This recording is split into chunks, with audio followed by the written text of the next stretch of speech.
ಮಾರಿಕೊಪ್ಪಂ ಬಡಾವಣೆ ರಿವಿಟರ್ಸ್ ಲೈನ್ ನಿವಾಸಿ ಶಿವಕುಮಾರ್ ಹತ್ಯೆ. ಕೋಲಾರ ಜಿಲ್ಲೆ ಕೆಜಿಎಫ್ ತಾಲೂಕಿನ ಮಾರಿಕೊಪ್ಪಂ ಬಳಿ ಘಟನೆ. ಕೊಲೆಯಾದ ವ್ಯಕ್ತಿ ಶಿವಕುಮಾರ್ ಆಂಡರ್ಸನ್ ಪೇಟೆ ಪೊಲೀಸ್ ಠಾಣೆಯಲ್ಲಿ ರೌಡಿ ಶೀಟರ್ ಎಂದು ತಿಳಿದು ಬಂದಿದೆ. ತನ್ನ ಪ್ರಿಯತಮೆಯೊಂದಿಗೆ ಕಾಮಸಂದ್ರಕ್ಕೆ ಹೋಗುವಾಗ ಅಡ್ಡಗಟ್ಟಿ ಕೊಲೆ.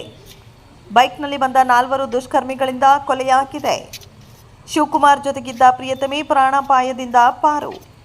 3 ಕೊಲೆಯತ್ನ ಹಾಗೂ ಹಲ್ಲೆ ಪ್ರಕರಣಗಳಿದ್ದವು. ಕಾಮಸಂದ್ರ ಹಾಗೂ ಕೆಜಿಎಫ್ ರಸ್ತೆಯ ವಿರೂಪಾಕ್ಷ ಗ್ರಾಮದ ಬಳಿ ಘಟನೆ. ಆರೋಪಿಗಳು ಸುಳಿವಿಗಾಗಿ ಪೊಲೀಸರ ಹುಡುಕಾಟ.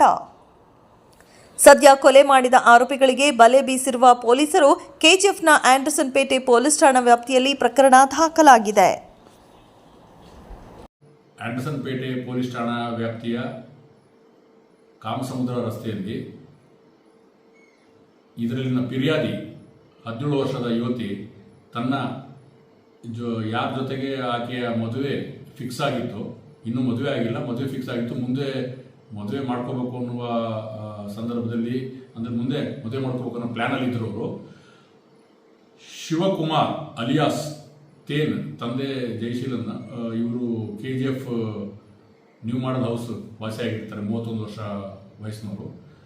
ಶಿವಕುಮಾರ್ ಮತ್ತು ಈ 17 ವರ್ಷದ ಯುವತಿ ಸ್ಕೂಟರಲ್ಲಿ ಹೋಗ್ತಾ ಇರಬೇಕಾದ್ರೆ ಕಾಮಸಮುದ್ರ ಕಡೆಗೆ ಯಾರೋ 4 ಜನ ಆರೋಪಿತರು 2 ಮೋಟರ್ ಸೈಕಲ್ನಲ್ಲಿ ಬಂದು ಶಿವಕುಮಾರ್ 31 ವರ್ಷ ಈತನಿಗೆ ಒಂದು ಆಯುಧದಿಂದ ತಲೆಗೆ ಹಲ್ಲೆ ಮಾಡಿದಾಗ ಆತ ಶಿವಕುಮಾರ್ ಅಲ್ಲಿಂದ ತಪ್ಪಿಸ್ಕೊಳ್ಳೋದು ಪ್ರಯತ್ನ ಮಾಡ್ತಾನೆ. ನಂತರ ಅವರು ಆತನನ್ನು ಹಿಂಬಾಲಿಸ್ಕೊಂಡು ಹೋಗಿ